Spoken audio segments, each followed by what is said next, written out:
Making a film means telling the truth about oneself, about what one really is. Little by little, as it begins to take shape, it reveals the person who is making it to himself. Chiamavo sai chi è Accatone? Accatone manco più mi so porta via. Accatone. Those who don't know my life story from inside, as I do, might find it surprising that I was suddenly able to make a film like Accatone. But in fact, when I was a student in Bologna, I had a great love for the cinema. My passion for the cinema is one of the most important elements in my biographical cultural formation, so much so that some of my short stories written in the 50s contained elements of film script technique, such as phrases like tracking shots, panoramic shots, etc. Therefore, when I wrote Accatone, I had a fairly well-defined attitude toward the cinema. I simply lacked professional notions. But I didn't need to know that a pan was called a pan in order to move the camera to show the peeling walls along the streets of Pineto. The lenses were always 50 and 75 millimeters. These lenses add weight to matter, highlight the depth and light and shadow. They give heaviness and sometimes an unpleasant quality of worm-eaten wood or crumbling stone to the characters. Accatone lacks many of the technical devices that are normally used in films. There are never any angles, close-ups or otherwise, in which you see a character from the back or over the shoulder. There are no sequences in which a character enters and then exits from the same scene. Io mi sono stufato di sta qua! The dolly, with its sinuous, impressionistic movement, is never used. There are rarely close-ups in profile, and when there are, they are in movement. Sì, ma tu sei un buono guaglione, non te la prendere, siamo nelle mani di Dio. What I have in my head like a vision, like a visual field, are the frescoes by Masaccio and Giotto, together with some of the Mannerists, for instance, Pontormo, the painters I like best. Sei fedele, eh? I always conceive the background as the background of a painting, like a piece of scenery, and that is why I always attack it from the front. Lo sai che io già ti voglio bene. In a master shot, the characters in long shot are the background, while those in the foreground move against this background, followed by a pan, almost always symmetrical, as though I were in a painting, where, in fact, figures obviously cannot move, and I turn my glance to see the details better. Che sei, un cliente mio, te? No, io so da Juventus. E chi si ricorda? Ce ne ho avuti tanti. Mica solo anagrafe io. Mama Roma. Accatone is a much more static film than Mama Roma. And indeed, I shot Mama Roma deliberately in this way. T'ho detto che son matto. And I also wanted the editing to be more rapid and tense, at least within the content of the scenes. Però levate dalla testa che io possa ritornare a battere per te. Practically, what makes Mama Roma different from Accatone is a moral consciousness. Mama Roma has this deadly anxiety, which she shares with Accatone, and this simple, primitive joy. Che mi porti a Roma? E che ci vengo a fare? A far compagnia a Ciceruacchio. But there is also something within her of the other world, our bourgeois world. In other words, a petit bourgeois ideal.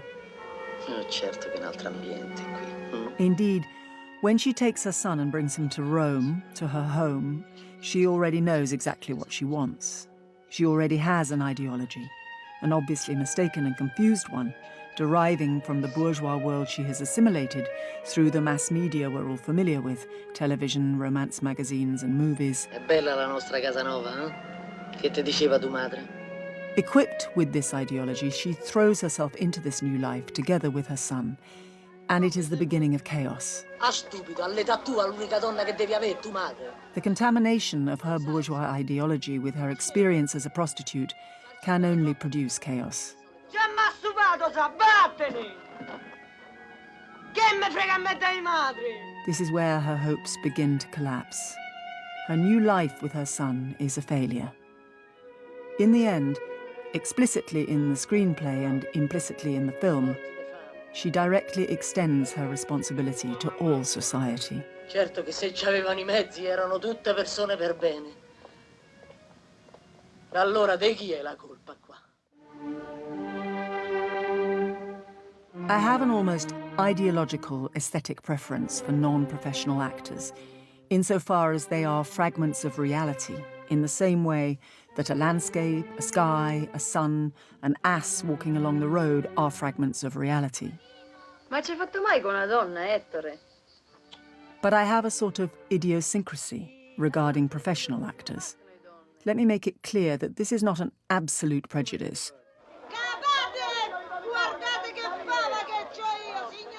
My idiosyncrasy depends on the fact that a professional actor signifies that another consciousness is added to my own consciousness. At a certain point, I thought that Anna Magnani of Rome Open City could be integrated, whole, to my reality. But this did not happen. Anna remained whole, with her own actress's consciousness and independence, and rightly so. I was wrong when I thought that I could take her in my hands and destroy her. And so Mama Roma has this limitation, an exterior element which does not belong to my world, something spurious in respect to my style. But it should be clear that I consider Anna Magnani a great actress, and if I had to redo Mama Roma, I would use her again. Secondo lei i problemi sessuali vanno trattati esplicitamente oppure è meglio tacerne? Per me è meglio tacere. In Italia se ne tace o se ne parla? Se ne parla troppo. 100 Pairs of Oxen, original title for Love Meetings. Preparatory notes. Here are some random possible questions. At what point does abnormality begin and normality end in sexual relations? What are sadists? What are masochists? What are fetishists? What is the relationship between real sexual life and matrimony? What is sexual honor? And what about abortion? And what about birth control? This series of questions, with their appropriately perverse answers and the concise explanations of the interviewers, must be rapid and spontaneous. Voi vi sentite uguali a tutti gli altri ragazzi e a tutte le altre ragazze che sono qui o vi sentite diverse? Io un po' diversa. Perché? Non posso dirlo. Come? Non posso dirlo. Oddio mio, sarà una cosa terribile, cos'è? It might be possible to adopt the technique used by directors of sensational newsreels. I mean, the technique, certainly not the vulgar and disrespectful motives behind them. Ma vorrei sapere se questi principi che regolano la sua vita sono anche, in qualche modo, una repressione o un'inibizione dei suoi istinti sessuali o non lo sono affatto. The questions must be stinging, malicious, impertinent, and fired point blank. They can be toned down in the dubbing if necessary. È veramente un'esperienza pessima del matrimonio. So as to wring from those interviewed, if not the truth in the logical sense, at least psychological truth. Sembrano più giuste le case di tolleranza o no? An expression in the eyes, a scandalized or angry reaction, or a laugh can say more than words. And all this could have a final solution. Still on a sentimental poetic level, but conforming to the scientific spirit of the film, which poses, as the final question, marriage and procreation. Tonino e Graziella si sposano. How many marriages are celebrated today in Rome, in Milan? On this beautiful summer day, who is beginning a new life and thinking of the new children who will populate our world? Life, despite such ferocity, it is still sweet. Despite its dark side, it is still innocent. Despite its many complications, it is still simple and pure. It goes on, apparently ignoring the tragedy and squalor that continually overpowers the sweet, the innocent, the simple, and the pure. Tu lo sai come nascono I bambini? No? La cicogna le E chi glieli dà la cicogna? Gesù. The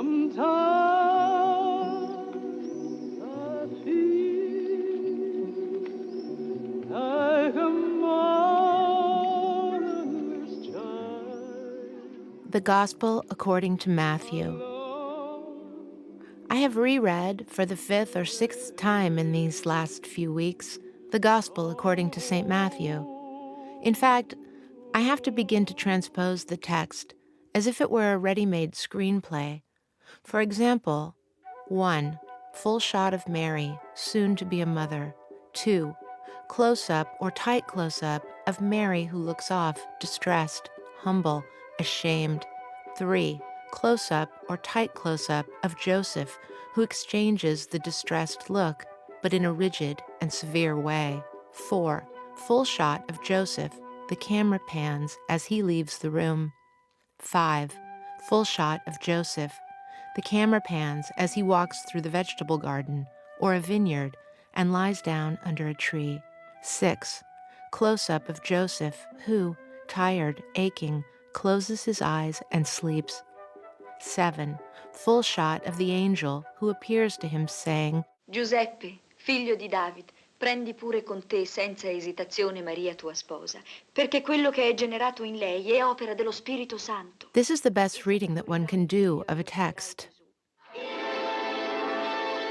The mixture of mythic violence and factual culture in the sacred text, the same within which the literate Matthew operated, projected a double image of figurative worlds frequently connected in my imagination. One, physiological, brutally alive, of the biblical age as it had appeared to me in my travels in India or alongside the Arab coasts of Africa, and the other reconstructed from the figurative culture of the Italian Renaissance, from Masaccio to the dark Mannerists. Think of the first frame of the full shot of Mary, soon to be a mother. Can one escape the suggestion of Piero della Francesca's Madonna at San Sepolcro? That child with blonde, almost reddish hair, practically without eyelashes, with swollen eyelids and a pointed abdomen whose silhouette has the same chaste outline of an Apennine hill. Non crediate che io sia venuto a portare pace sulla terra. Io non sono venuto a portare la pace, ma la spada. Deep down, there was something still more violent that was stirring me. It was the figure of Christ as Matthew sees him. Nothing seems to be more opposed to the modern world than that figure, that Christ, gentle at heart, but never so in mind, who never gives up for a moment his own terrible freedom as the will to continually challenge his own religion, a continual contempt for contradiction and for scandal. Perché osservi la pagliuzza che è nell'occhio di tuo fratello, mentre della trave che è nell'occhio tuo non t'accorgi? Following to the letter the stylistic accelerations of Matthew, I was forced to revolutionize my technique, and I changed to a completely different one, the so-called magma technique. That is to say, instead of having symmetry in frames as my main objective, or using short precision tracking shots or pans as I had done in Acatone, I really did change everything. Namely, I used the strangest lenses. I put different close-ups together, one with a 25 and another with a 100 millimeter, and I used a zoom opened up to its limit, like one does for bicycle races, and I used it to show the apostles following behind Christ. An absolutely chaotic technique due to a moment of anger, to such an extent that I ended up filming the two trials of Christ, the one by Pilate and the other by Caiaphas in cinema verité. La storia che voglio raccontarvi è una strana storia di uccellacci e uccellini.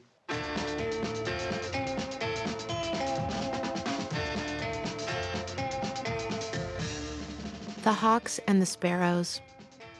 The Hawks and the Sparrows was intended to be a typical film in prose. I had decided to begin the first shot with a 32 millimeter lens and to continue in this way right to the end. The movements of the camera were to be wholly functional. In short, the camera presence was not to be felt.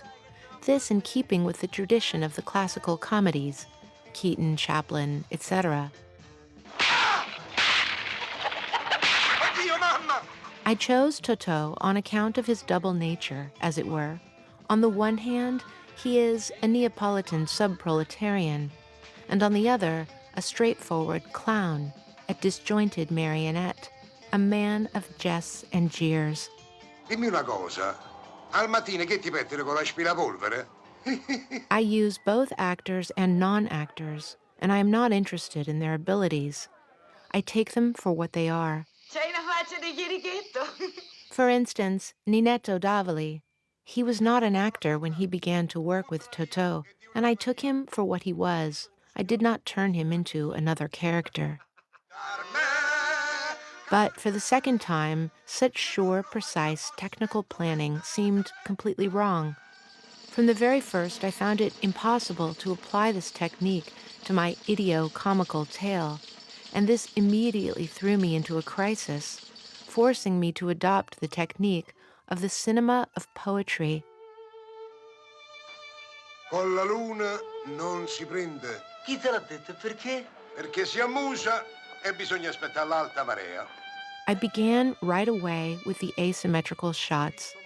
Totò and Ninetto were isolated, with a great deal of space, respectively, on the right and on the left, almost as if they were not walking together, but each alone in his own oblique world, not rendered very naturalistically, and in editing I intended to bring them together, but only in an extreme long shot. 2 tiny black dots against the horizon, and during one lively moment of their dialogue.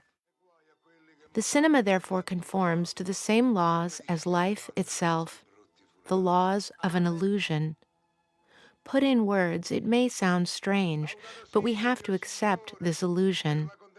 Because whoever does not accept it, instead of moving onto a plane of higher reality, loses the presence of reality, which exists only through this illusion.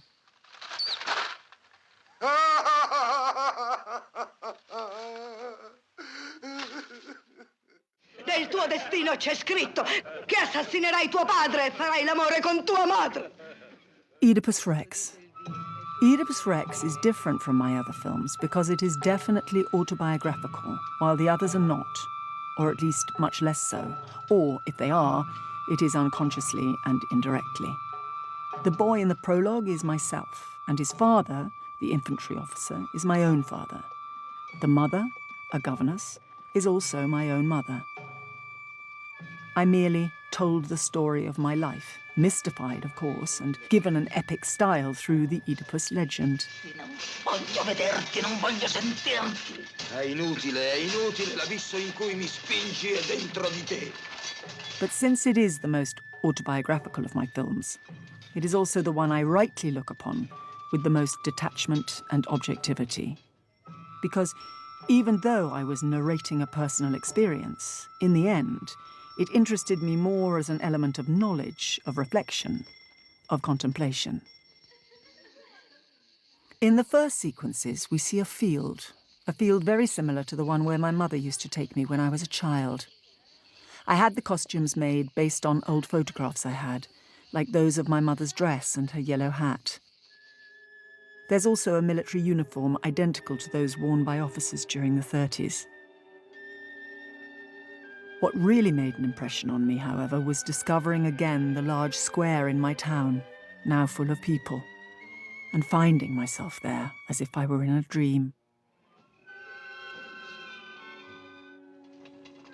There's a mysterious phrase spoken by Oedipus at the end that I didn't understand, I must confess. I translated it literally from the Greek, and left it like that because I find it so very beautiful and poetic, even though it is incomprehensible.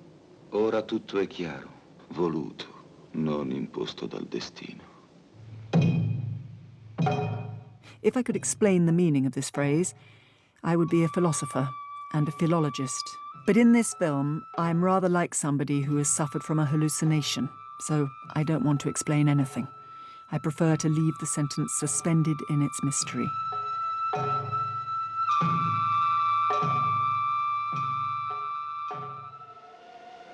in me la distruzione che hai causato non poteva essere più totale. Hai distrutto semplicemente l'idea che ho sempre avuto di me. Teorema. Teorema, the novel, came to life as if against a golden backdrop painted with the right hand, while with the left hand I was painting frescoes on a huge wall, the film of the same name. Teorema was created, together with the dramatic works, in a moment of total existential desperation. I must say that this came about because Totò died. If Totò had lived, I probably would have continued along the line of the hawks and the sparrows.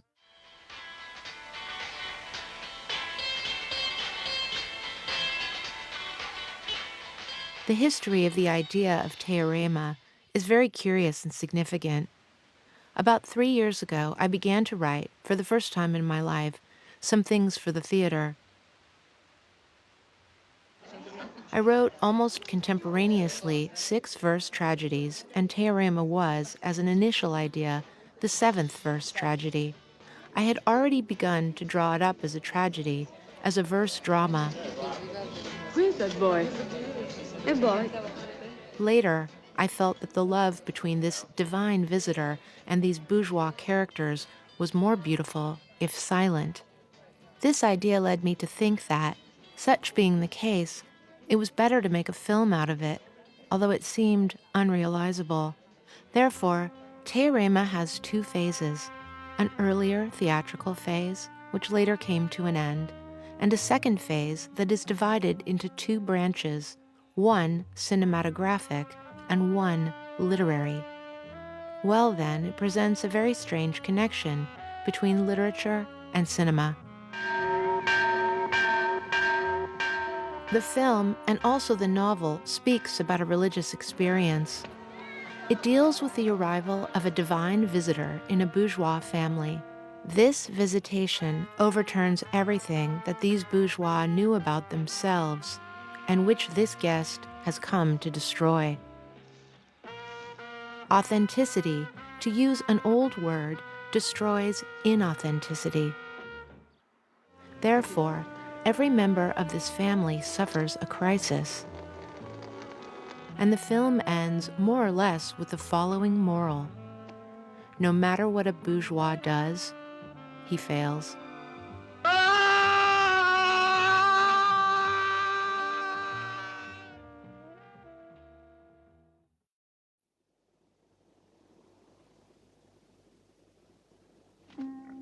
Porcile.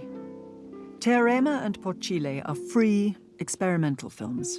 They propose no outcome nor solutions. They are poems in the form of a desperate cry. This film consists of 2 stories. Usually this would entail 2 episodes, but in this case, the stories are told in alternating sequence, a scene from one and then a scene from the other. The first tells the story of a cannibal in a mythical, mysterious desert. The era is unknown. A young man, Pier Clementi, wanders about the desert, starving to death. Clementi represents the disobedient son in the most absolute, total, and scandalous way possible. Ho ucciso mio padre. Mangiato carne umana. Tremo di gioia. And above all, he is aware of this, to the extent that when he's taken prisoner and condemned, according to the law, an eye for an eye and a tooth for a tooth, to be devoured by animals, not only does he not repent, but he expresses pride for this atrocious disobedience. Tra il nostro patrimonio e il suo diventerei certamente padrone di mezza Germania dell'Ovest. Lane, formaggi, birre e bottoni, per non contare i cannoni. Hurrah! The other story also has a young man for its protagonist, Jean-Pierre Léaud, son of a German industrialist from Bonn, who has an atypical sexual abnormality. Voglio darti un bacio. Un bacio? Oh, Julian, tu non sai quanto questo mi riempia di gioia. Indeed, we're dealing with a clinical case which I found in a book on psychoanalysis, and I believe is unique of its kind.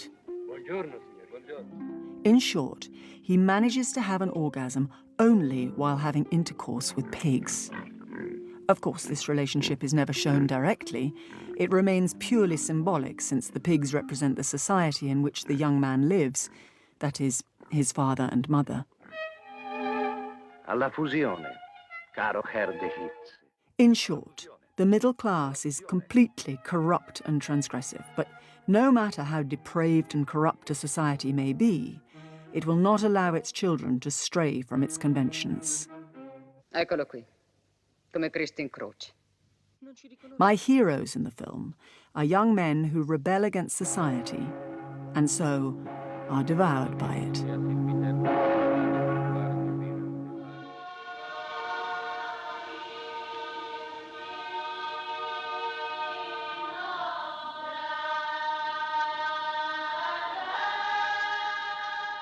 Medea. Medea is a rather strange variant of transgression. She chooses to exclude herself. She carries her own tragedy within herself. What could possibly be the deep underlying cause of Medea's self-exclusion? A sort of backwards conversion, as if St. Paul had been a believer at the moment he fell from his horse, and the trauma had made him lose his faith. Medea is a victim of the same blinding vision. She acts outside the intervention of any logical reasoning. At a certain point, she has a vision of Jason, and the irreparable occurs. During her marvelous love affair with Jason, Medea has a regressive dream that leads her back to her own origins. And it is this dream that gives her the courage to kill her children. O luce del sole, la vittoria che intravedo sopra I miei nemici sarà splendida.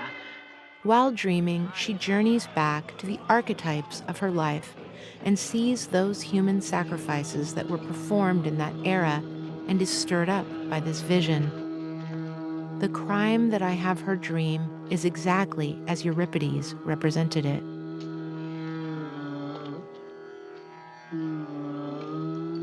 In my historical films, I have never had the ambition to represent an era that is no more. Comprendere che I re non sempre sono obbligati a mantenere le loro promesse. If I have tried to do that, I did so by means of an analogy. That is, by representing a modern era that was somehow analogous to the past.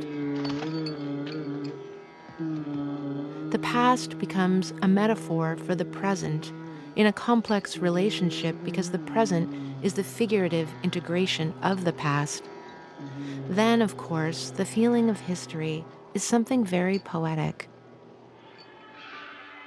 It can be evoked in us and move us to tears with nearly anything, because what entices us to move backwards is just as human and necessary as that which urges us to move ahead.